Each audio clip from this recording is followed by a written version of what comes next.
Hello बच्चों, कैसे हैं आप सब। तो आज क्लास 10 का एक्सरसाइज प्रश्नावली 1.2 का 1.2 का क्वेश्चन नंबर 1, निम्नलिखित संख्याओं को अभाज्य गुणनखंडों के गुणनफल के रूप में व्यक्त कीजिए। ठीक है, तो ये सॉल्व करना है एक्सरसाइज जो है 1.2 का।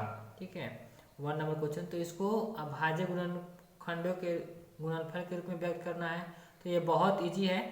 ठीक है, मेरे चैनल पे जाएं, गुणनखंड पहले आपको निकालने आएगा गुणनखंड, तब आपको अभाज्य गुणनखंड विधि वही चीज़ है। ठीक है, क्या किया जाता है वो हम लोग समझेंगे, क्वेश्चन नोट करके समझेंगे। सबसे पहले हम लोग क्या कर रहे हैं, क्वेश्चन नोट कर ले रहे हैं। ठीक है, और अभाज्य गुणनखंड को हम लोग प्राइम फैक्टराइजेशन, ठीक है, और विधि जो होता है उसको इंग्लिश क्या होता है, मेथड होता है। ठीक है, यहाँ स्क्रीन पे देखिए, स्क्रीन पे क्या है, इसका दो वर्ड है, एक FACTORIZATION, एक दूसरा है FACTORISATION है। ठीक है, अभाज्य गुणनखंड निकालने से पहले मेरे चैनल पे जाए, गुणनखंड निकालना आप सीखिए, गुणनखंड। ठीक है, गुणनखंड निकालना आएगा तो अभाज्य गुणनखंड वही चीज़ है। ठीक है, तो यहाँ अभाज्य गुणनखंड के लिए डिविजन रूल बहुत जरूरी है। डिविजन रूल यानी कि विभाज्य का नियम। विभाज्य का नियम का मतलब क्या है कि कोई भी नंबर हम देखते हैं, मालूम कर देंगे कि 2 से पूरा पूरा कटेगा कि नहीं कटेगा, 3 से पूरा पूरा कटेगा कि नहीं कटेगा, 4 से, 5 से, 6 से, ये सब। ठीक है, तो इसमें अभाज्य गुणनखंड बोला है, तो अभाज्य गुणनखंड यानी कि अभाज्य संख्या से भाग देना है। तो अभाज्य संख्या हम लोग जानते हैं जो अपने आप से कटना चाहिए और 1 से कटना चाहिए, वही अभाज्य संख्या है। ठीक है, तो अभाज्य गुणनखंड हम लोग सॉल्व कर रहे हैं कैसे, जैसे 140 है ना, इसको अभाज्य गुणन बनाना है। ठीक है, तो सबसे पहले ऐसे लाइन ड्रॉ करेंगे, ऐसे लाइन ड्रॉ करेंगे, यानी ऐसे लाइन खींचेंगे हम लोग सबसे पहले, यहाँ पे डालेंगे। जैसे जिसको निकालना है 140 को निकालना है, तो 140 को यहाँ डालेंगे। अब सबसे पहले 2 से करेंगे। ठीक है, ये नहीं कि हम डायरेक्ट 5 से कर देंगे या 11 से या क्या 19 से,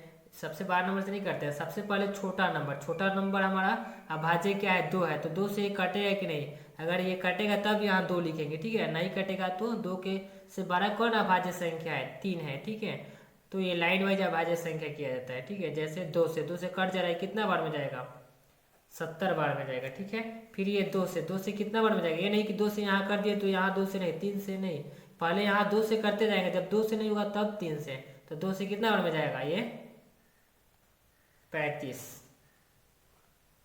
ठीक है, 35 बार में जाएगा ये।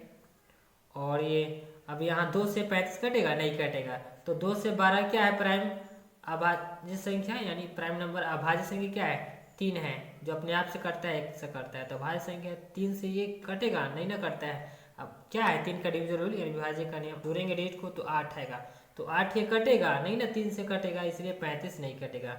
आप लोग चाहिए डिविजन का रूल देखिए, यानी विभाज्य का नियम देखिए, और गुणनखंड सीखिए मेरे चैनल पे, तब ये बहुत अच्छे समझ में आ जाएगा आपको।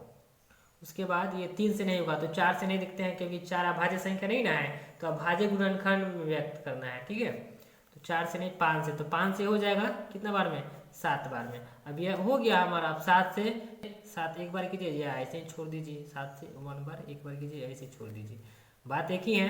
तो 140 बराबर इक्वल टू 2 गुने 2 गुने 5 गुने 7। ठीक है, अब ये 2 कितना बार आया है, 2 बार आया है, तो पावर में लिख देंगे। ठीक है, तो जो जितना बार आएगा ना उसको उतना पावर में लिख देंगे। अब गुने 5 एक ही बार आया है तो पावर 1 है। ठीक है, गुने 7 यही है, ये जो है 2 के पावर 2 गुने 5 गुने 7, यही क्या है, अभाज्य गुणनखंड किसका है, 140 का है। तो अभाज्य गुणनखंड हम लोग सीख गए, और ये जो मल्टीप्लाई के रूप में लिखा है ना, इसको ही हम लोग इंग्लिश में फैक्टराइजेशन कहते हैं। ठीक है, और कोमा जो जैसे 140 का कौन कौन डिवाइड कर देगा, कौन कौन कटा देगा पूरा पूरा, तो फैक्टर होता है, गुणनखंड होता है। जो नंबर हम लोग देखेंगे, 2 नंबर क्या है क्वेश्चन, 156 है, 156 है, तो फिर वैसे ही 156 अंदर डालेंगे, फिर 2 से चेक करेंगे, तो 2 से ये हो जाएगा, लास्ट में 6 है, तो 2 से कितना बार में, 78 बार में, और 2 में 16 से 15। ठीक है, सही है। फिर यहाँ 2 से हो जाएगा, 8 है, तो कितना बार में, 3 बार में 6, और ये 18 हो जाएगा, तो 9 दूनी की 18, 39। अब ये 2 से जाएगा, नहीं जाएगा, लास्ट में 9 है, वंस प्लेस पे इकाई जो बोलते हैं, तो 2 से नहीं जाएगा। 3 से जाएगा, जोड़ेंगे तो 9 3 कितना हो जाएगा, 12, 12 जोड़ने पे आ रहा है 12, तो 12 3 से कट जाता है, इसलिए 39 कट जाएगा। 3 से कितना बार में? 13 बार में। 3 है कम 3 और ये 9, 3 बार में। अब ये हो गया, या 13 एक बार की बात वही है। इसको क्या करेंगे हम लोग? 156 बराबर 2 गुने 3 गुने 13। अब क्या कर देंगे? 2 के पावर 2, अब गुने 3 गुने 13। तो हम लोग बहुत अच्छे से सीखे हैं 1-2 नंबर क्वेश्चन, और ये अपना से आप लोग 3 नंबर 4 नंबर और 5 क्वेश्चन है 5 नंबर तक अपना से बनाएगा। जैसे कोई भी नंबर आएगा इसको यहाँ डालना है, ठीक है, अंदर डालना है। सबसे पहले 2 से नहीं होगा तब 3 से, 3 से नहीं होगा तब 5 से, ठीक है। 2 से नहीं होगा तो 3 से, 3 से नहीं तो 5 से, 5 से नहीं तो 7 से। सब अभाज्य संख्या होना चाहिए, ठीक है। ये नहीं कि अगर मान लो ये 15 है, 15 को हम लोग अभाज्य गुणनखंड निकालना है तो सबसे पहले 5 से कर देंगे नहीं, या 3 से कर देंगे नहीं, पहले देखेंगे 2 से हो रहा है कि नहीं। तो 2 से तो नहीं होगा 15, तो 5 से नहीं करेंगे, 3 से करेंगे 5 बार में, ठीक है। तो 15 बराबर 3 गुने 5। अब 3 गुने 3 2-3 बार आता है तब ना उतना पावर लिखते हैं। 3 बार आता है 3 के पावर 3 लिखते हैं, 4 बार आता है तो 3 के पावर 4 लिखते हैं। एक ही बार है ना 3, इसीलिए पावर 1 छुपा रहता है, फिर ये 5। तो हम लोग बहुत अच्छे से अभाज्य गुणनखंड निकालना सीखे। अब हम लोग नेक्स्ट वीडियो में दूसरा क्वेश्चन लेकर आएंगे एक्सरसाइज 1.2 का, यानी 1.2 का। तो बहुत अच्छे से हम लोग ये 1 नंबर क्वेश्चन समझ में आया है। अगर कोई भी डाउट रह गया है तो कमेंट कीजिए, और मेरे वीडियो पसंद आया है तो लाइक कीजिए, और मेरे चैनल पे नए हैं तो चैनल को मेरे सब्सक्राइब कीजिए, और ज़्यादा से ज़्यादा मेरे वीडियो शेयर कीजिए।